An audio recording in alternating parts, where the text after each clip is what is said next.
Doing some home shopping today, you may be wondering whether or not it's a good idea to buy a foreclosure. Recently, a Texas man bought a foreclosure. It was a unique situation, but I think it got a lot of people talking about whether or not it's a good idea. So we invited Kiersty Lombar back here today, a resident realtor, to tell us if it is a good idea. Good morning to you. Good morning. Thanks for having me. Good to see you. Sure. Let's first talk about the different types of foreclosures. Great. There are three types that you're going to see in general in the area. There's going to be a short sale, which is a pre-foreclosure, and that's going to be before it goes into the auction process. So what you're doing is you're negotiating with the bank to accept less than is owed on the house. So say you bought the house for a $100,000 loan, the bank might accept 80, and so you can buy the house at a significant discount. Yeah. Now, the thing that's a little tricky about that is there's a process to it. So there's a fair amount of paperwork. You want to make sure you're working with somebody on both sides that knows what they're doing, both the listing agent and the buying agent. Yeah. And then there's another type too. Sure. There's a traditional auction. foreclosure. Yeah. And that's done through an auction process. And I think that's what most people think about when they think foreclosures, the HUD foreclosures. Yeah. And so you go in and you participate in an auction and you purchase the property that way. Now, one thing that's interesting about that is you have to work with someone who is registered to participate in the auction. So you have to work with a realtor. You can't represent yourself. So you're going to have to go through that process. And there's some steps you need to think about before you go into that as well. Inspections, making sure you have the money set aside to actually take care of the property. Right. We can get into that in a minute. Yeah. So, and then the last type, the post-foreclosure. That's right. The post-foreclosure is called an REO, and people may not know what that means. Ah, very good.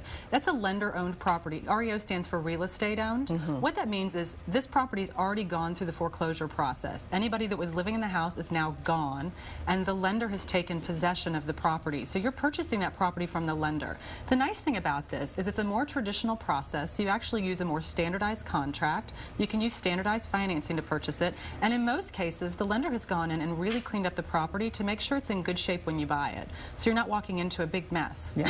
How many foreclosures are there on the market right now in this area? Good question. It fluctuates daily. Looking at the numbers from July 2011 per Realty Track, we had about 800 foreclosures in the central Texas area.